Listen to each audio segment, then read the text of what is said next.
Got my work stuff. It's been raining for like a week. There's a bike parked out there. That sucks. Yeah, I had some plans to ride a motorcycle, but I guess we're gonna do that whole second clutch actuator thing, slave cylinder. Let's do that today. Now, if you don't know what I'm talking about, I actually shot a video 2 weeks ago, I think, about the current recall for the 2017 and 2018 models. I list which models there are. I used this bike that's actually here for handlebars to show you what the slave cylinder looks like. And a couple of you caught that it's actually a 19. So I want to make sure I say in this video that the 19s are not affected by the recall. While I was doing the handlebars, I did take this slave cylinder off, even though you don't have to do that during the recall and you don't have to remove the clutch line, but I was already doing it, so I figured I'd show you guys what the inside looks like. This is the Bravo part number, or the number plus B. It's the third generation of this part, and it came out for 2019, so it's not under the recall. I'm gonna put a new clutch line on.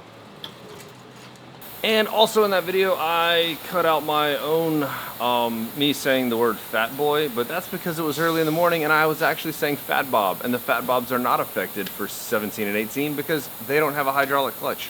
For the 2017 Softails affected, that is the Slim Special, the Fat Special, and the CVO Breakout. So I, just put the word on the screen and cut the volume. And a lot of you guys are really concerned about political correctness or something. That's not the case. For those of you that don't know me, my name is John Maxwell. I'm a highly trained unprofessional right here at Chattanooga Harley Davidson. And on this channel, I bring you guys to work with me. So if you want to learn more about Harley Davidson, you should hit the subscribe button, right? It's so damn windy out here. Hit the subscribe button. So now I'll show you the actual recall fix for the recall. Yeah, that. So when it's slow, because it's either cold or rainy, you end up with anybody willing to help you just so they have something to do. But I was really excited to have good weather at some point this week, but it's not. That's just rain always, all week.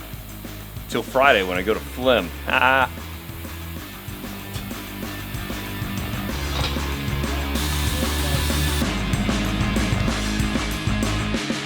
2017 trike. It might look familiar from a video I did like last year, one of my first videos actually.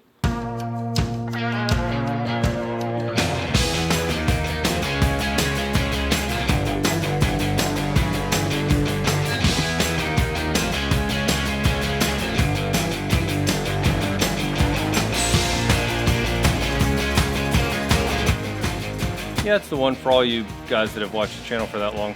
So it's actually a new owner now though.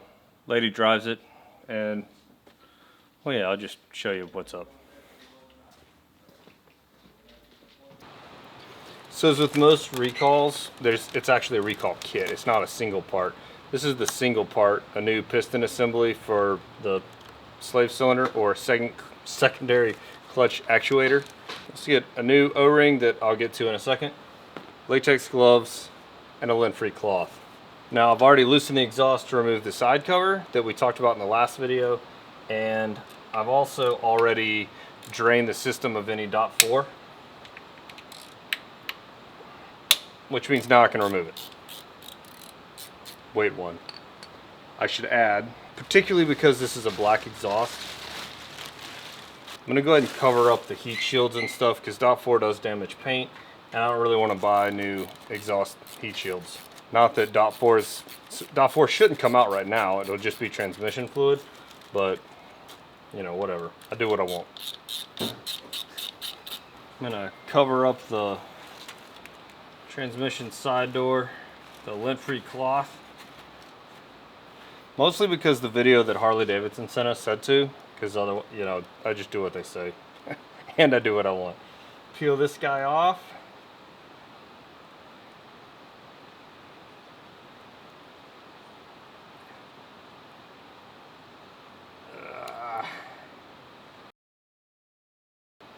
So this is all the brake fluid that I did not want to get all over the heat shield.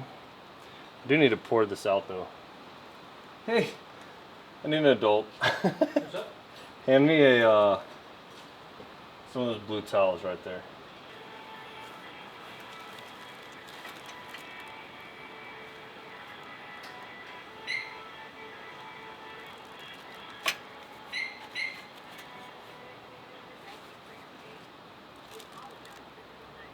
Perfecto. Alright, now I gotta wash my hands. Alright, now that my hands are clean, I can put on the super nice supplied latex gloves. The reason why they send these, I feel like I feel so important, like a doctor or something.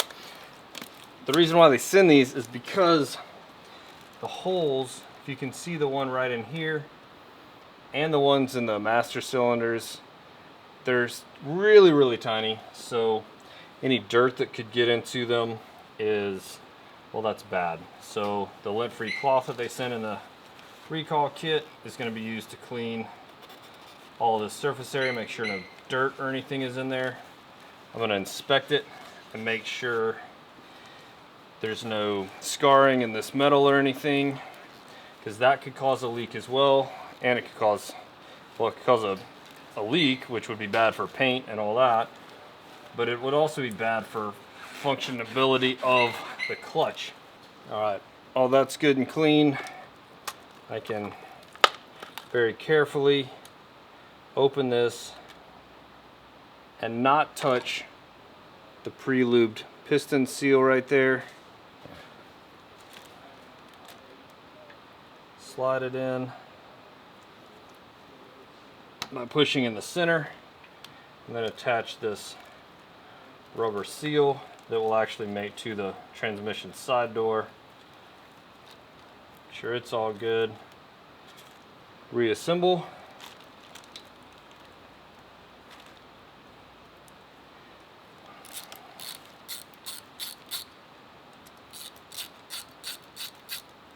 Alright, once all these are tight, I can start cleaning up, making sure no .4 got on anything so that it's not damaged, and rebleed the system.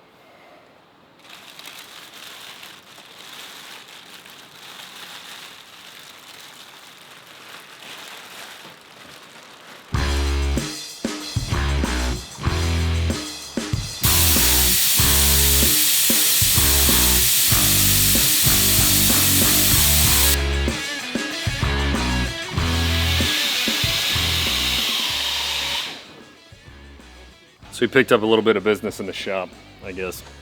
But that orange O-ring that I was talking about earlier, the reason why you need that in the recall kit is you are going to remove the derby cover because you got to measure the lift from the pressure plate in the clutch. So use a dial indicator. I actually used a steel plate and attach it to where the footboard, passenger footboard would normally mount. It works out pretty well. So that way, when I pull in this clutch lever, I can watch the dial indicator and know that it's got at least 86 thousandths of lift. Now, I'm also going to, per the recall information, hold the lever for 1 minute and to make sure that I don't lose any lift from the pressure plate, like there's no leaking going on. That's just the final step to the recall. So I had somebody ask me in the comments of the last video if aftermarket clutch plates would raise any issues with the recall. Well, this bike has a recluse clutch, that's why it looks this way, and it has no bearing on whether or not the recall can be done or couldn't be done or anything like that. That all has to do with the slave cylinder and the seal. So, you know, don't worry if you got Barnett plates or recluse or something like that.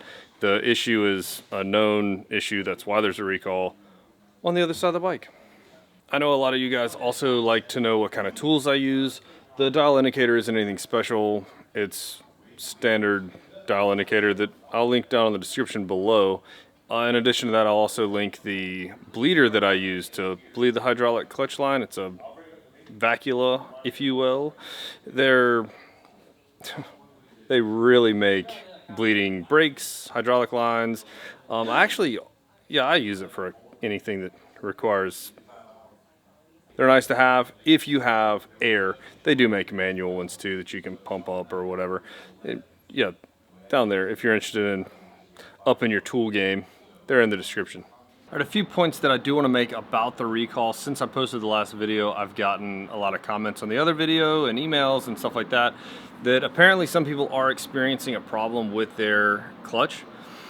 I hope everyone knows what amount of free play you should have in your clutch lever and that feel it should have when you pull it in. If for some reason you have excessive free play or that pull doesn't feel as strong as it normally does, I would suggest not riding your bike and having the recall performed before you do ride your bike. Call your local dealer, have them pick it up rather than ride it, because you can cause damage to other parts of your motorcycle and potentially hurt yourself or your bike, or, you know, yeah, don't ride it if it's not acting right, obviously. Also, I bring that up because I think this recall is going to take a while. We're getting like a handful of kits at a time, but we have hundreds and hundreds of bikes that we're supposed to be working on. So at our dealership, we're running a list. It kind of helps with the first come, first serve idea of, you know, getting things done. But I can't guarantee that that's how all dealerships are going to do it. I did actually talk to a buddy of mine that works for a different manufacturer, and I don't want to like